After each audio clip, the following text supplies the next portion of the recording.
మహాగణాధిపతయ నమః. సదాశివసమారంభాం శంకరాచార్యమధ్యమాం అస్మదాచార్యపర్యంతాం వందే గురుపరంపరాం. శ్రీమాత్రే నమః. ప్రేక్షకులందరికీ స్వాగతం.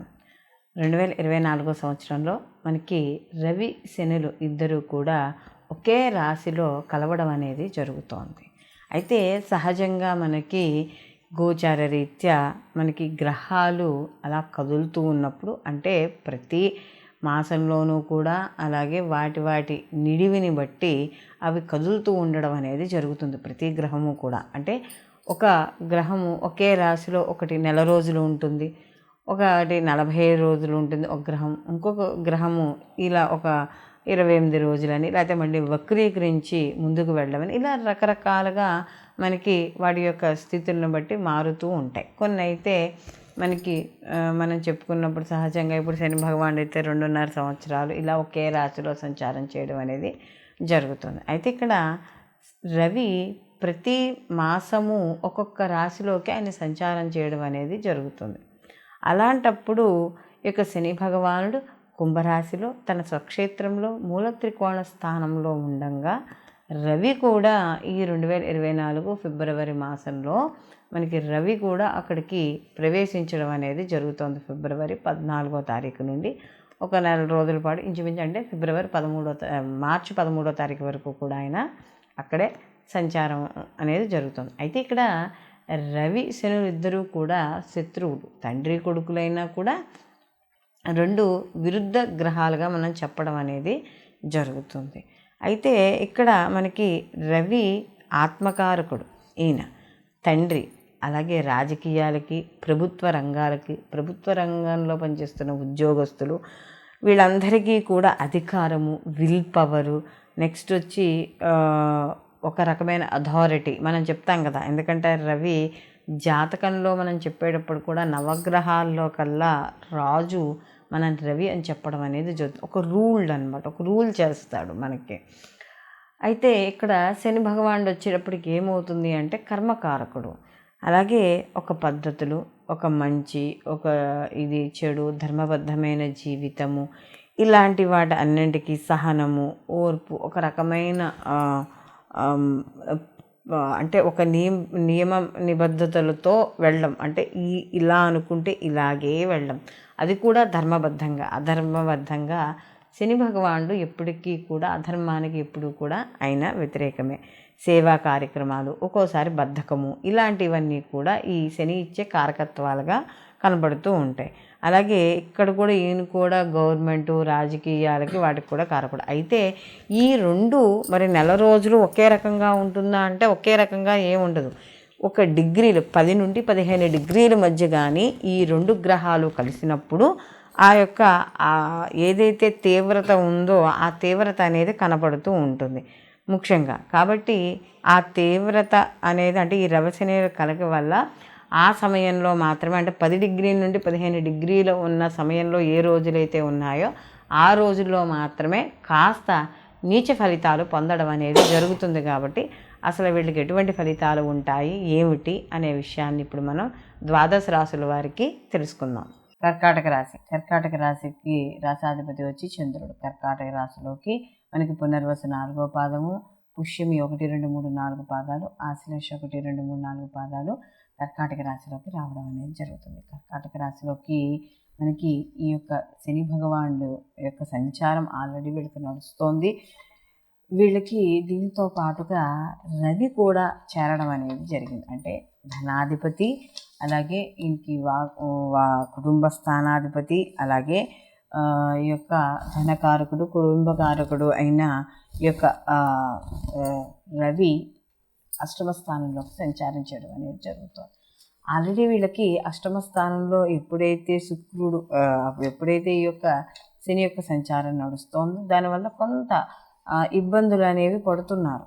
కానీ ఇప్పుడు దీంతో పాటుగా ఎప్పుడైతే రవి కూడా అష్టమంలోకి సంచారం చేయడం అనేది జరుగుతుందో, సహజంగా ఇక్కడ ఏమవుతుందంటే రెండు పాపగ్రహాలు ఒకే చోట కలవడం, అందులో అంటే అక్కడ ఉండే స్థానము, భావము వీళ్ళకి వస్తే ఇబ్బంది పెట్టేది ఉంటుంది. కాబట్టి వీళ్ళకి కాస్త ఎలా అనిపిస్తుందంటే రకరకాలైన ఇబ్బందులు, ఏవో రకమైన ఇబ్బందులు ఏర్పడము, అలాగే కాస్త శత్రు వృద్ధి అనేది పెరుగుతుంది. అంటే ఏ రకంగా చూసుకోవచ్చు అంటే మీ ఎదుగుదల వల్ల కావచ్చు, లేకపోతే మీ చుట్టుపక్కల మాట్లాడే వాళ్ళ వల్ల కావచ్చు, ఏదో రకంగా కుటుంబ సభ్యులు ఏదో రకంగా మనకి శత్రువులు పెరగడం అనేది జరుగుతుంది. ఆరోగ్య విషయాల్లో కాస్త ఈ సమయంలో ముఖ్యంగా జాగ్రత్తగా వహించుకోవాలి. ఎవరితో మాట్లాడినా కూడా సౌమ్యంగా అంటే అవతల వాళ్ళకి అర్థమయ్యేలా మీ యొక్క సమాచారాన్ని చెప్పడము ఇలాంటివి కూడా చేయాలి. అలాగే ఒక్కోసారి అష్టమ స్థానంలో రవి ఎప్పుడైతే ఉంటాడో ప్రభుత్వ పరంగా కొన్ని ఇబ్బందులు పడ్డము, అంటే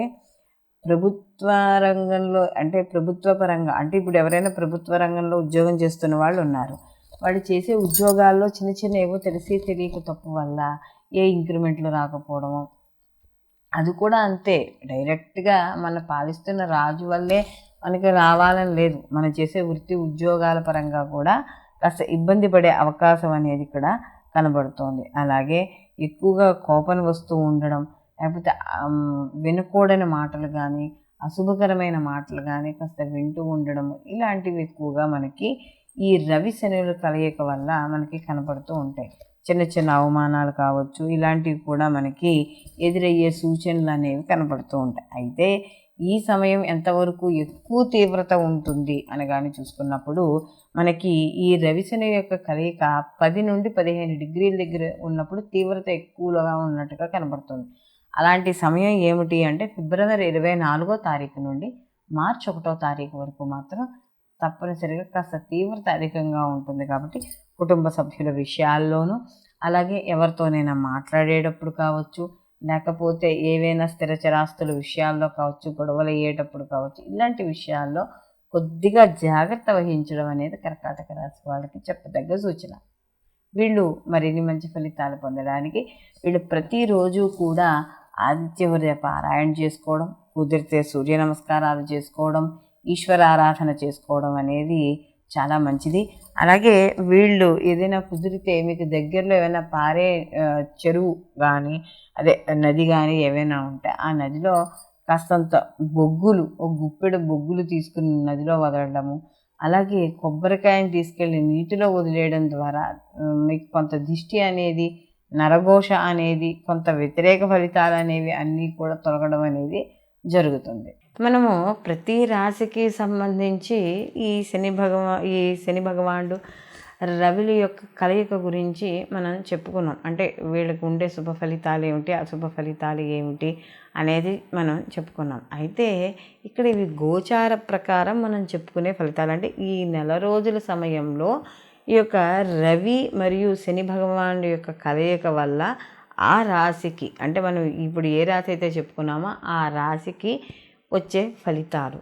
అయితే ఇక్కడ మనం చెప్పుకున్నట్టుగా సహజంగా మనం ఈ రవి శని యొక్క కలయిక అనేటప్పుడు యుద్ధంతో మనం భావించినట్టుగా ఉంటుంది. ఎందుకంటే తండ్రి కొడుకులకి ఎలా పడదో అలాగే ఈ రవి శనువులు కూడా కలిసినప్పుడు ఇక్కడ పడకపోవడం అనేది ఉంటుంది. అయితే కొంత స్థితులను బట్టి కానీ వాటి యొక్క ఏవైనా శుభగ్రహ వీక్షణలు కానీ ఏవైనా ఉన్నా కూడా కొంతవరకు అనుకూలమైన ఫలితాలు పొందడం అనేది కూడా జరుగుతుంది. అయితే ఇక్కడ తన ఇంట్లోకి తండ్రి వచ్చాడు కాబట్టి ఎంతో కొంతవరకునైనా కూడా సహనం అనేది ఎందుకంటే శని భగవానుడు ధర్మానికి ప్రతీక కాబట్టి ఆయన్ని శత్రువుగా ఈయన భావిస్తాడేమో కానీ ఈయన తండ్రిని మరీ అంత శత్రువుగా ఈ శని భగవానుడు చూడు. ఎందుకంటే పెద్దలంటే గౌరవం ఉన్నవాడు, తల్లిదండ్రులను సేవించేవాడు.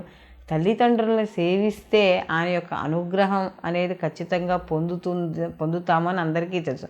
అలాంటి శని భగవానుడికి తన యొక్క ఇంట్లోకి సూర్యుడు రవి వచ్చినప్పుడు కొంతవరకు అనుకూలమైన ఫలితాలు ఉన్నప్పుడు ఉండడం అనేది జరుగుతుంది.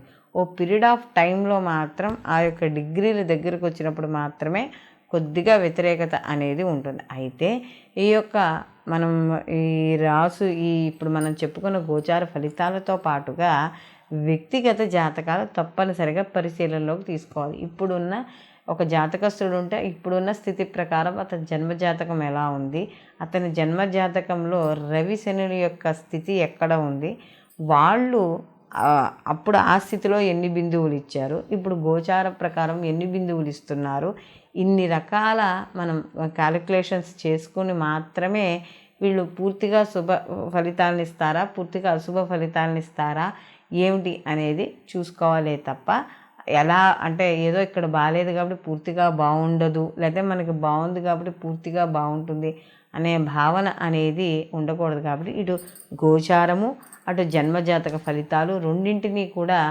తప్పకుండా పరిశీలనలోకి తీసుకోవాలి. సర్వే జన సుఖినో భవంతు, లోకా సంస్థ సుఖినో భవంతు.